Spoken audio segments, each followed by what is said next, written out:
Thank you very much, everybody, for being patient with me. I know I've been a little sporadic in my uploads. I do appreciate your patience. I'm actually going to jump straight into a video this week of a lesson that I had with Kurt, and I thought it was a really good concept that a lot of you down that lens could definitely use. Releasing the club. Should you be trying to release the club with one hand, with two hands? There's a lot of different ideas out there, but hopefully in this video, I'll give you an idea on how you could be releasing that club better.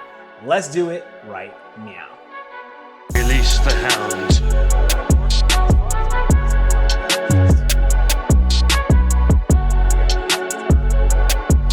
It's a lot different. So with the irons, it makes a lot more sense to me because I'm starting to get the idea of I come back and then I get what you mean by keeping the chest back. Like, that's not the way I feel it, but I get what you mean of I'm trying to like get the club down. To me, it feels like get the club down here and then release it through and turn my body through. That makes sense with the irons. Does not make sense with driver. Okay. Like, I try to pull that move with the driver. I'm barely making face contact. I'm hitting the toe. That shot's like, it's not functional with the driver.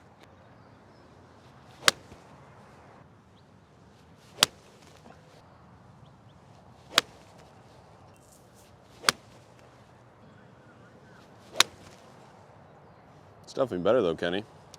It feels better in the Obviously release. the top side's a little bit different here, right? Mm-hmm. I like the turn and the hips in both of these. I like where the shoulder's at. What I was noticing on the video you sent me, it looks like the shoulders get a little flat here. Okay. And it looks a little steeper in this video here. Mm-hmm. Might be just the golf club you're using. And then as we come down, you're gonna start to see kind of that riding that we talked about in the past. It's still a little bit over rotated, but not bad. You're gonna always kind of have a little bit over rotation. But this is definitely getting better right here. You can start to see kind of that separation starting to get created from your hips and your chest, right? So we're starting to see that left hip start to open, but then you see how that left shoulder kind of dips a little bit early. Mm-hmm. We kind of get it stacked on top and gets outside the shoulder gets a little bit more towards the outside of your hip. Okay. Right through here. Now we look at this one here. So your left shoulder stays back a little bit longer. Okay. So there's more separation going on in that one than there is this one. Okay. Right? You can already see how everything's starting to kind of release itself upward. And you kind of explained it earlier, this one stays a little bit more on top. Then we start to get the angles to release a little bit. Definitely not bad. There's just not a lot of drive that's happening with this right side of the leg. Mm-hmm. And I think that's where you're starting to get the confusion of what do I do? How do I do it? What do I go about doing from top to get to the forward? Right? This one looks a lot better. We get a little bit more drive with the right leg. You can see your right shin is more in line with that shaft. And there's a little bit more angle to that leg at this point in the golf swing. Mm-hmm. Right? Then over here. You see what I'm talking about? Yep. Not as jammed up, right? Mm-hmm. As you keep going. Obviously, there's a lot of good things. You're still going to be playing good golf from either of these positions. And like you said earlier, you're still going to be able to find target. And this is definitely a lot better from where it was before. We're starting to get some of that extension in the hip. Mm-hmm. Staying back a little bit better, right? Still gets a little bit outside the leg, right here with your spine, right? This is a little bit better with that. Not as far outside the leg with the spine, right? So there's a lot more that's happening from the left hip.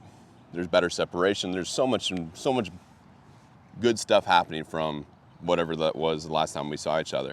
But it's really trying to get a better understanding of how to drive forward. A picture on a pitcher's mound, right? We kind of stand on that pitcher's mound. We balance ourselves, but we have this initial drive and the separation where this starts to open up. And this right here, that separation between our lower and our upper is creating this whip coming off.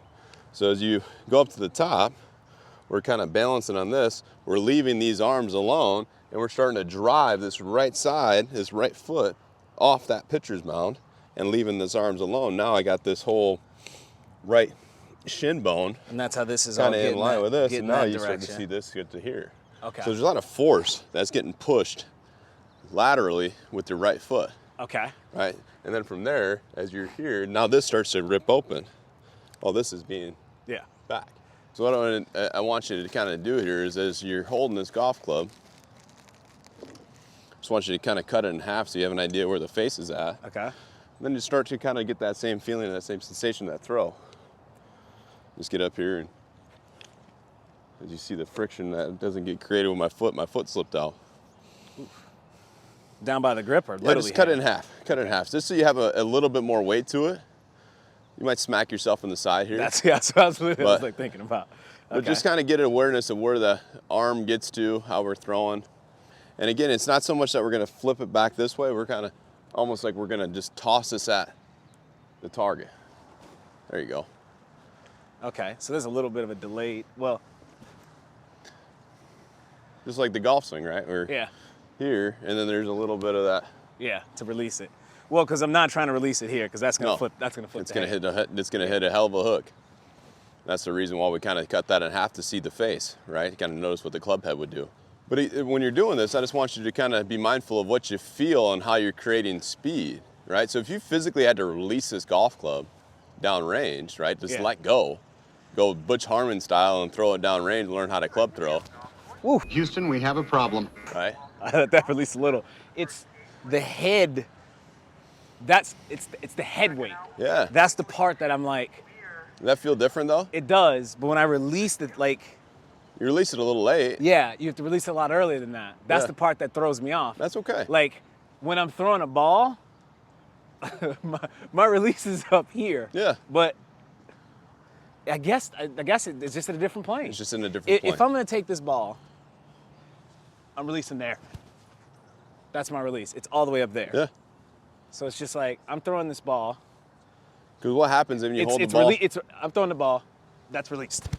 What happens my when you mind. throw the ball too late, or hold on to the ball and don't release it late, or you release it late? Excuse me. Well, if he's a lefty, I'm getting charged because I'm about to hit him.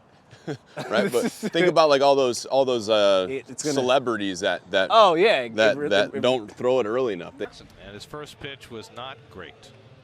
Just a bit outside. Trying to throw that at my red target, I love it. which is exactly where that went. I love it.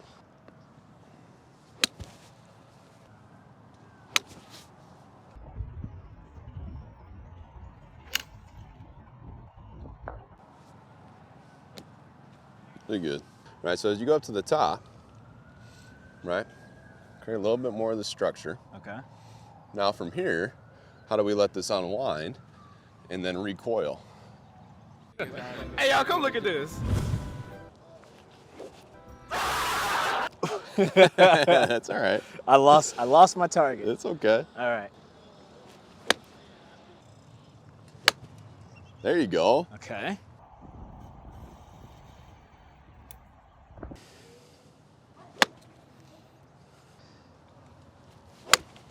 Yeah, that was different.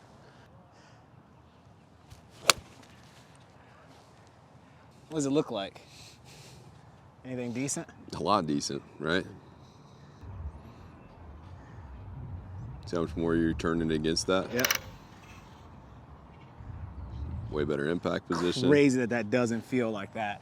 In my mind, when I drop this left hand, it literally feels, look at me, it feels like the club is doing this. Like, I'm like, wait. I'm like, the harder I get that left hand down, that's just ridiculous. All right, and there you have it. I figured this would be a good lesson to share because it's just one of those things that is very easy to like do without a coach. Like swinging the club one-handed gives you a very good idea of where you might have some misperceptions in your mind or in your release patterns. And literally, I know that magic of editing makes it look a lot easier. This was, a full hour-long lesson and I condensed it into 8 minutes. But it was just one of those lessons where we went through a few things and it immediately clicked in my mind and I was able to translate that into a slightly better improved impact position, get a little bit more efficiency out of my swing. And at the end of the day, all we're trying to do is gain those little bit of more improvements so that I can hit the ball a little bit better, a little bit faster, a little bit more spin, a little bit more control, and ultimately, hit a few more greens and get my scoring average a little bit lower. That's really all I got for you. As always, thank you very much for watching my channel. Deuces, people. Let's keep it moving.